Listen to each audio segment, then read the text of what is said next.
rights, duties and liabilities of the partners. As you know, partnership is like a sole proprietorship business only. The difference is more than one person is doing the business. So suppose if you bring the money and invest the money in the business, you expect all the profits to be yours only. And you are working only for earning profits. So especially you are not going to be paid any salaries. You are putting money, so you cannot expect any interest on that because the money is invested only to earn profits. It is your duty to look after the business diligently, and when you appoint somebody, we have to discuss whether he is worth of being appointed. All expenses are incurred, whether we should pay that much amount or less amount. And if something happens suddenly, some accident to your business, what action a person should take, that you should take. The most important thing is you are aware that the liability of the partners is unlimited. The acts done by one of the partner will bind you. That is very, very important. You all know now, if one of the partners signs a check and the check bounces, all the other partners will also be liable under Section 138 of Negotiable Instrument Act. So therefore, it is a very risky business. So now the question is, so far as the third parties are concerned, all the partners are responsible. But among the partners, they can have an agreement. So all the partners may say only A must do the business. A should get salary. A has invested some money, he should get interest. Something. But in the absence of any agreement, see, partnership law is basically an agreement. So once there is an agreement and the agreement is within the law, it will be enforceable. If there is no agreement, then the Partnership Act will work. So therefore, wherever there is going to be some problem, it is better that we should always put it in the agreement. Say for example, when the dissolution takes place and you sell this property to a company and the company gives the shares, in what ratio the shares are to be shared amongst the partners, it is better to write it in the profit sharing ratio or in the capital sharing ratios, etc.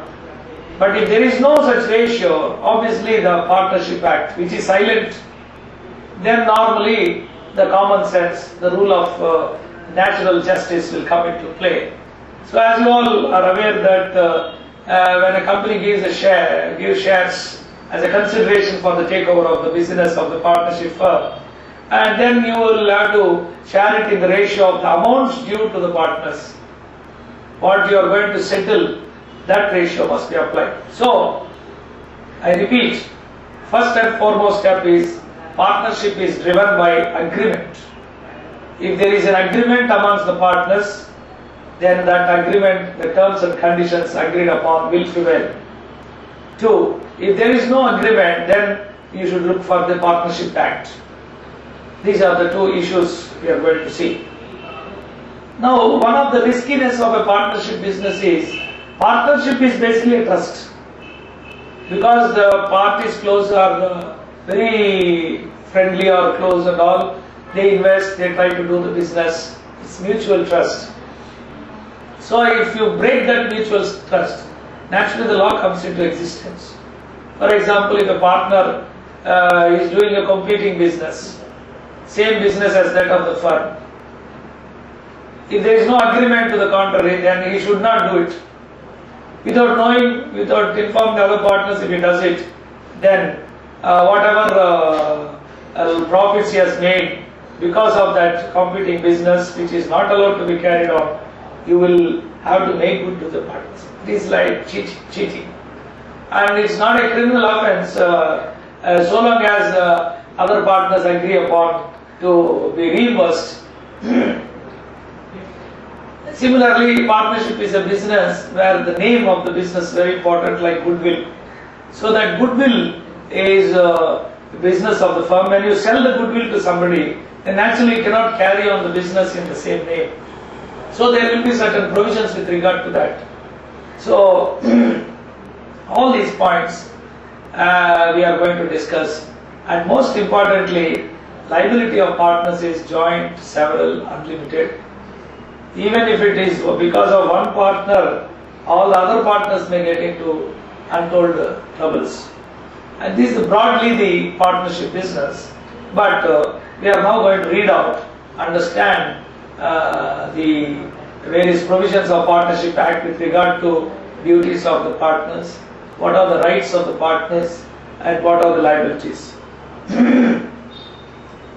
Now, first is, as I again told you, unless otherwise provided. If it is not provided in the Partnership Act, then these are going to be applied. One, right to take part in the conduct of the business. So he is a owner. Partnership is a part owner. So therefore he is entitled to take part in the business. So he can come to the office, find out who is working, who is not working, and inspect the books of accounts, all that. Right to be consulted. You cannot appoint somebody without the knowledge of the other partners. You cannot admit anybody without the consent of this partner. All major decisions, all the decisions must be with the concurrence of all other partners, because this person also will be held liable. Right to have access to books. Right to claim interest on capital. So here, normally no interest is allowed. But suppose if the Partnership Act provides, then you can pay 6%, interest will be allowed. Of course, if the partnership believes that it can be more, then agreement can pay that also. But remember that profits, the interest will be paid only out of the profits. The interest will be paid only out of the profits. And if there is any loss, naturally, interest on capital cannot be paid. So, actually, interest on capitals is not allowed. And if there is an agreement, then it can be paid. But it should be paid only out of the profits. That means if the firm makes losses, then no interest shall be paid. Interest on loans, yes, no interest on loans, we have to get interest, be paid on the loans advanced to the firm. But again here, if the agreement is there, any interest can be paid. But if there is no agreement, then 6% per annum shall be paid. So I repeat, interest on capital, nothing called as 6%, but interest on loans only, if there is no agreement, 6% will be paid. In other words, if there is no agreement to the contrary, no interest shall be allowed on capitals. But interest at the rate of 6% per annum shall be allowed on the loans. Next is right to be indemnified.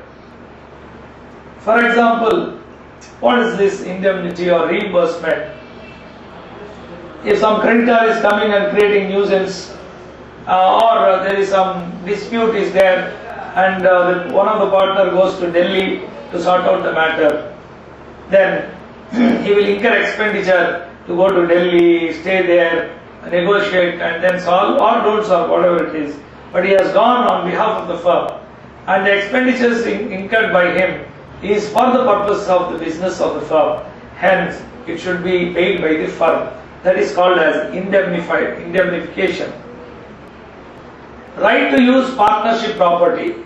We all know the individual property is different from partnership property. Suppose you have a car, you can do whatever you want with that. But the same car is in the name of the partnership firm, then you cannot use at your discretion. You need to get the permission of other partners for using the property. For example, there is some problem and we have to take the car, guests have come and we have to take them to some place in the car. Without there is no possibility to inform a partner. Then one of the partners takes them. Then that is perfectly usable. But partners cannot use it for their personal purpose without the consent of the other partners. As you all know, the partnership is an extension of law of agency.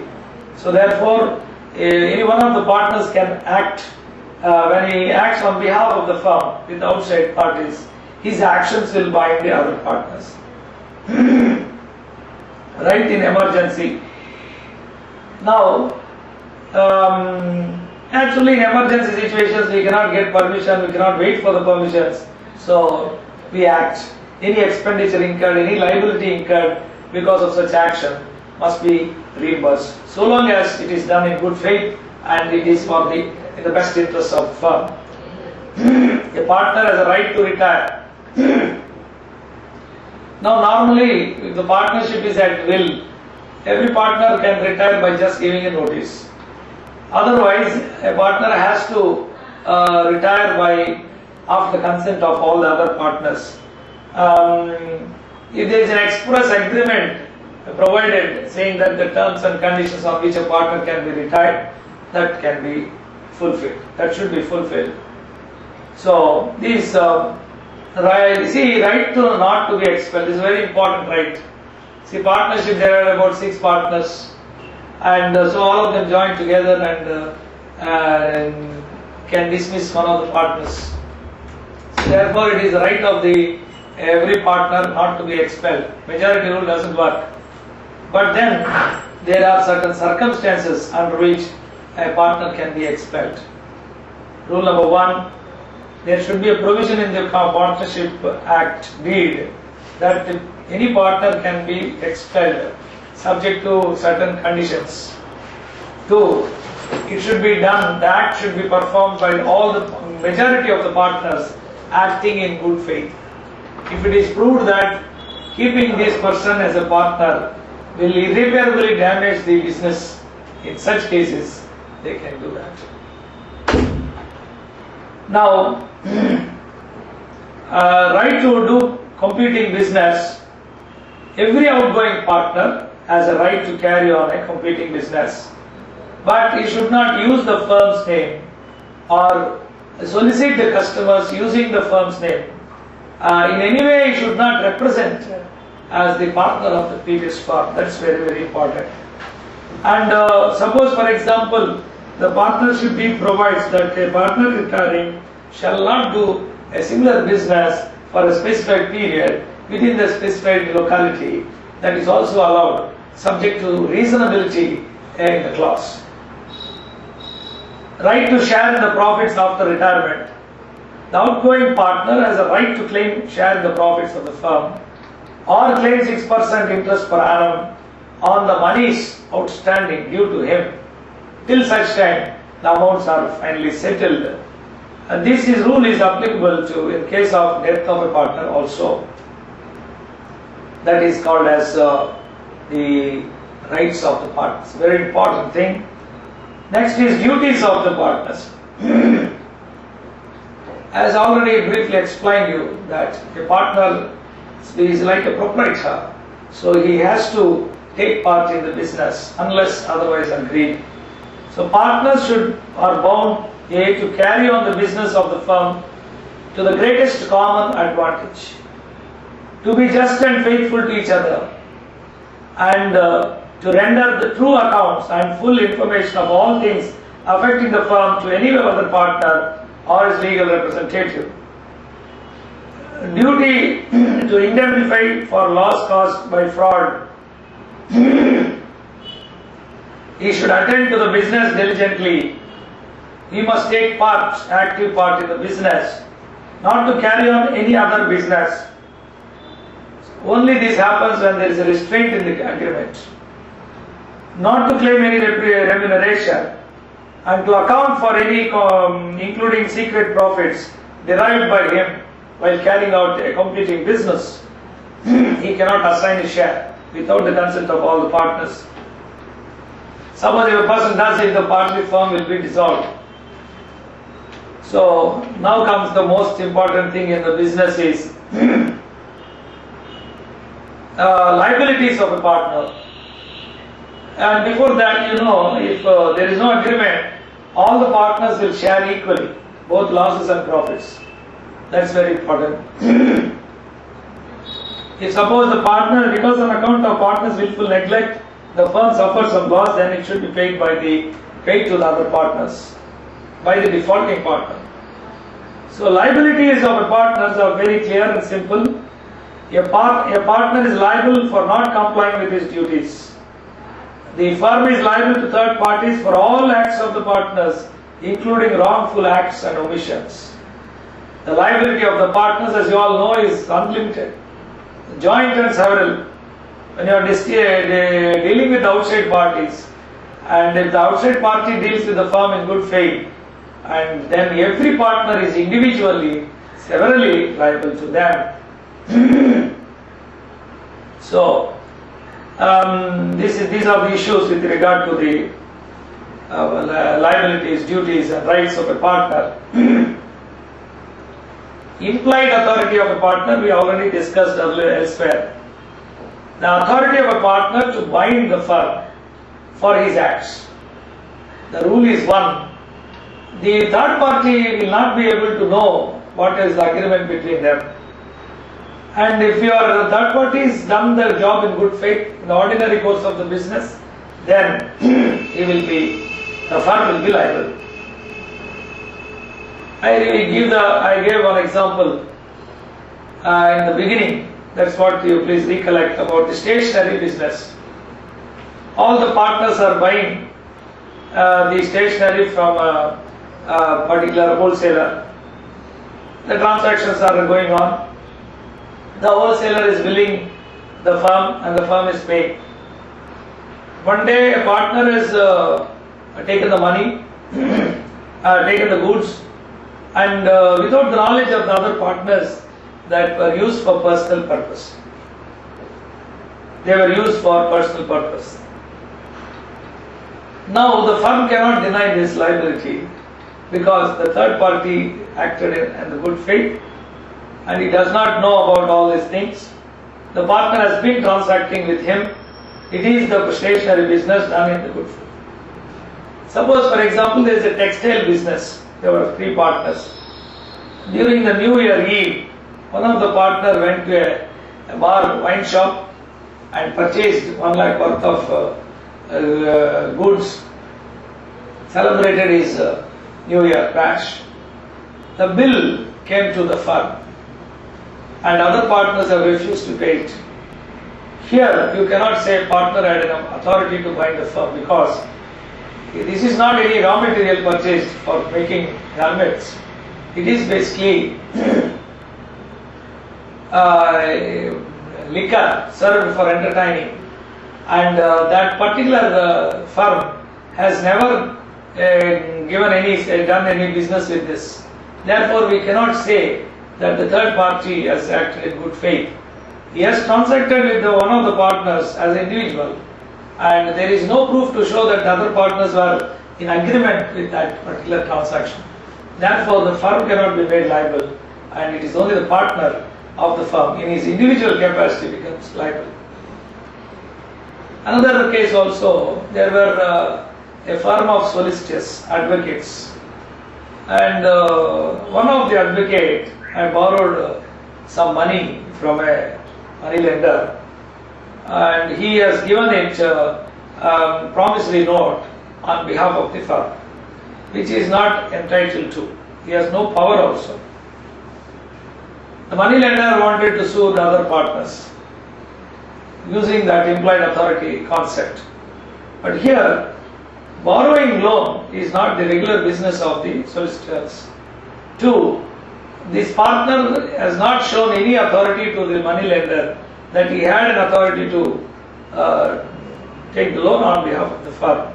So it is the duty of the money lender to find out the partnership date, whether it is authorizing him to do transact such a business. So therefore, the firm is not liable. So implied authority can be exercised only if you prove it is in the best interest of the firm, it is done in the ordinary course of the business, and the third party is acting in good faith. But in certain transactions, all the partners must be involved. Here, whatever be the implied authority, like for sale of immovable properties, purchase of immovable properties in the individual partner's name, or filing a case against somebody, or withdrawing a case which is filed against by the firm against somebody, just transferring the cases to arbitration. All these transactions these major transactions have implications on the firm's business. Therefore, all the partners must give concurrence. So, acts with outside the scope of implied authority, we have to. We are reading it out now. A partner has no implied authority to submit to arbitration a dispute relating to business of the firm, open a bank account on behalf of the firm in the partner's own name, compromise or relinquish any claim or a portion of the claim by the firm, withdraw a suit or proceedings filed on behalf of the firm, admit any liability in a suit or proceedings against the firm, acquire immovable property on behalf of the firm, transfer immovable property belonging to the firm, and enter into partnership on behalf of the firm. So these are the points. However, the partners by mutual agreement can restrict or extend the implied authority of a partner. Partner's authority in an emergency, as you know, in emergency acts done in the best interest of the firm will have to be reimbursed, and the firm must take responsibility so long as the other conditions like acting in good faith, etc. apply. So that is the point. So now we are going to discuss the three important points. One is the expulsion of a partner that we have already discussed, and insolvency of a partner. Insolvency of a partner means any one of the partner whose liabilities are more than the assets, and it is declared by the court of competent jurisdiction, then he will become insolvent. Once a person becomes insolvent, he will not be eligible to enter into any contract. Therefore, one person is down, he is no longer a partner of the firm. When a partner of a firm is declared insolvent by a court of competent jurisdiction, he ceases to be a partner in the firm on the date on which the order of adjudication is made. It is not necessary that the firm is dissolved when a partner is declared insolvent. If, in accordance with the provisions of the partnership agreement, the firm is not dissolved, on insolvency of a partner, the estate of the insolvent partner is not liable for any act of the firm, and the firm is not liable for any act of the insolvent partner done after the date on which the order was passed. So the points are very clear. If it is a partnership at will, insolvency will result in dissolution of the firm. So therefore, normally when you draft a partnership deed, you should be careful and provide for this. Any death or insolvency of a partner will not automatically dissolve the firm. With that, the problem is solved. Otherwise, if it is a partnership at will, then the firm will get dissolved. Now, what will happen when a person becomes insolvent? Then there will be a lot of transactions that will take place in the firm. So, we cannot make this partner liable for that transactions done after the date of dissolution. Similarly, this man may be incurring a lot of liabilities for which the firm is not responsible if that transaction is entered into after the date of insolvency. Another important point is, merely because assets are less than liabilities, you are not insolvent. It is a legally you have to be declared as insolvent. Only then these situations will apply. Now, death of a partner also the same thing as explained. Now, in this case, in the case of a death of a partner, no liability arises of the legal heirs after the date of the death. And one more important point is no legal notice is required on the death of a partner. In case of insolvency, the order itself will be published. Therefore, people will come to know about that. Now, when you transfer the partner's interest, that's what I explained again in sub-partnership. So, this sub-partner is a stranger to the firm. He cannot interfere in the conduct of the business. He cannot ask for accounts of the firm. He cannot inspect the books of the firm. Only thing is, the sub-partner can ask for the accounts once the firm is dissolved, and naturally nobody will be partners, and therefore for the purpose of ascertaining his share, he is entitled to an account as from the date of the dissolution. These are the interesting points with regard to the partners' liabilities, duties, and implied authority of a partner. What is not under the implied authority, all the points are in detail discussed. Dissolution of partnership firm. Dissolution of partnership firm, there is two things: partnership and partnership firm. Partnership is basically an agreement between more than two or more persons with regard to profit sharing ratios and to carry on the business.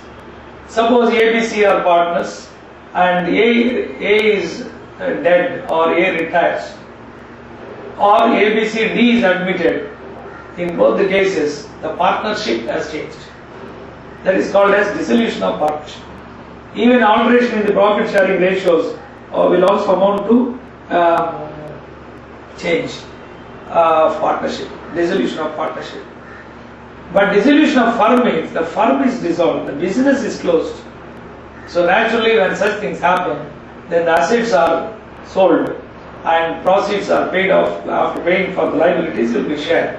As you know, in a partnership, no partner unless others agreed has a right to claim assets in specie. But all the assets have to be sold off, and only out of the surplus he can have a claim a share. Now, what are the grounds for dissolution? Naturally, there are two grounds.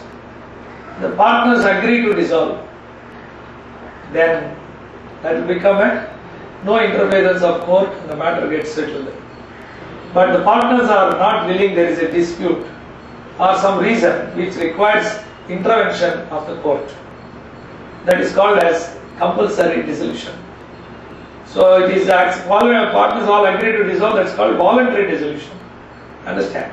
So what are the grounds we are going to read out? Without the notice or order of the court, section 40 to 43. First is please go through that statement.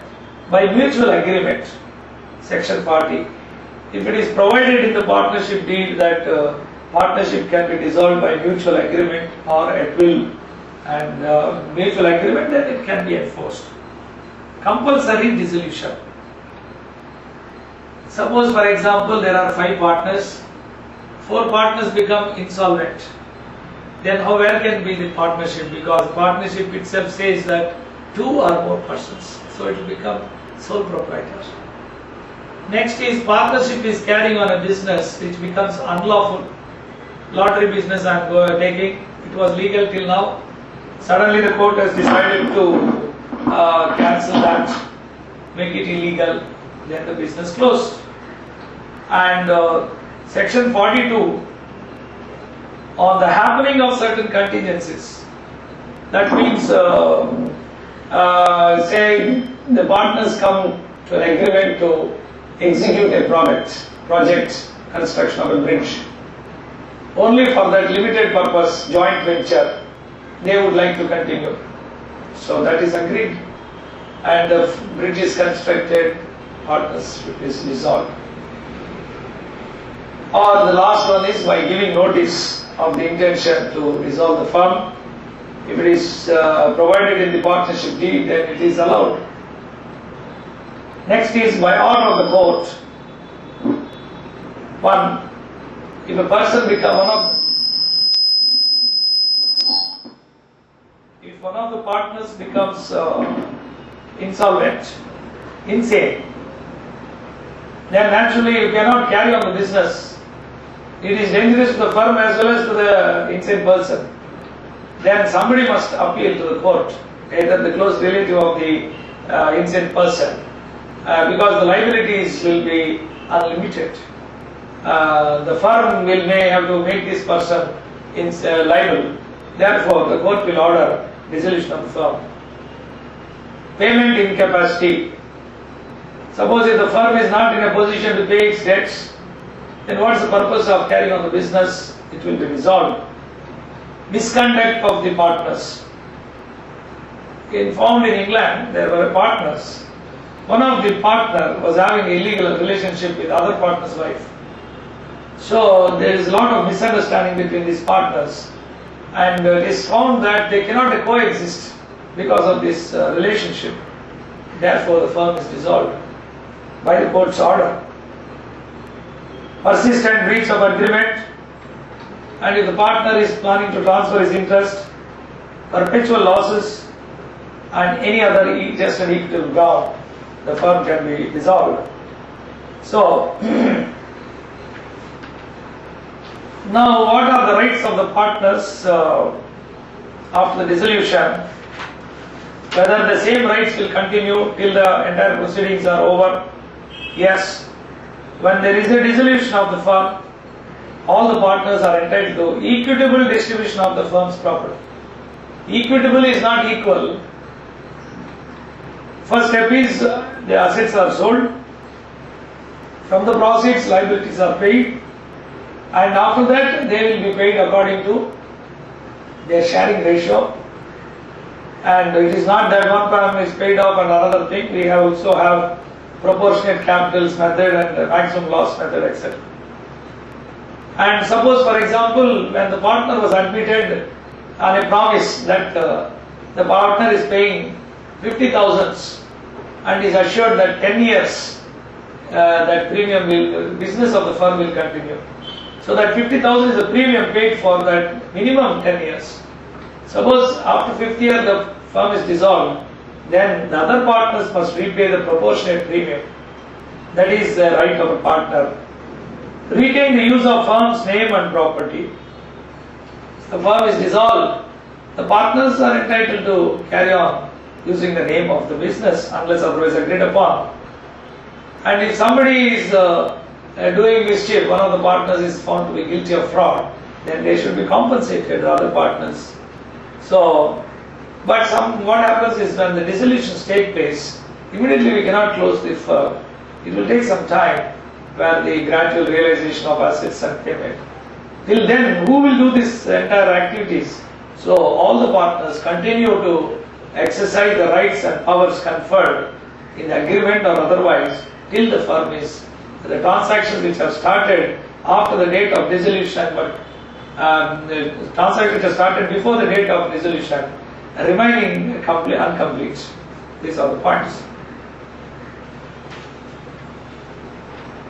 Now you all know about the settlement of accounts.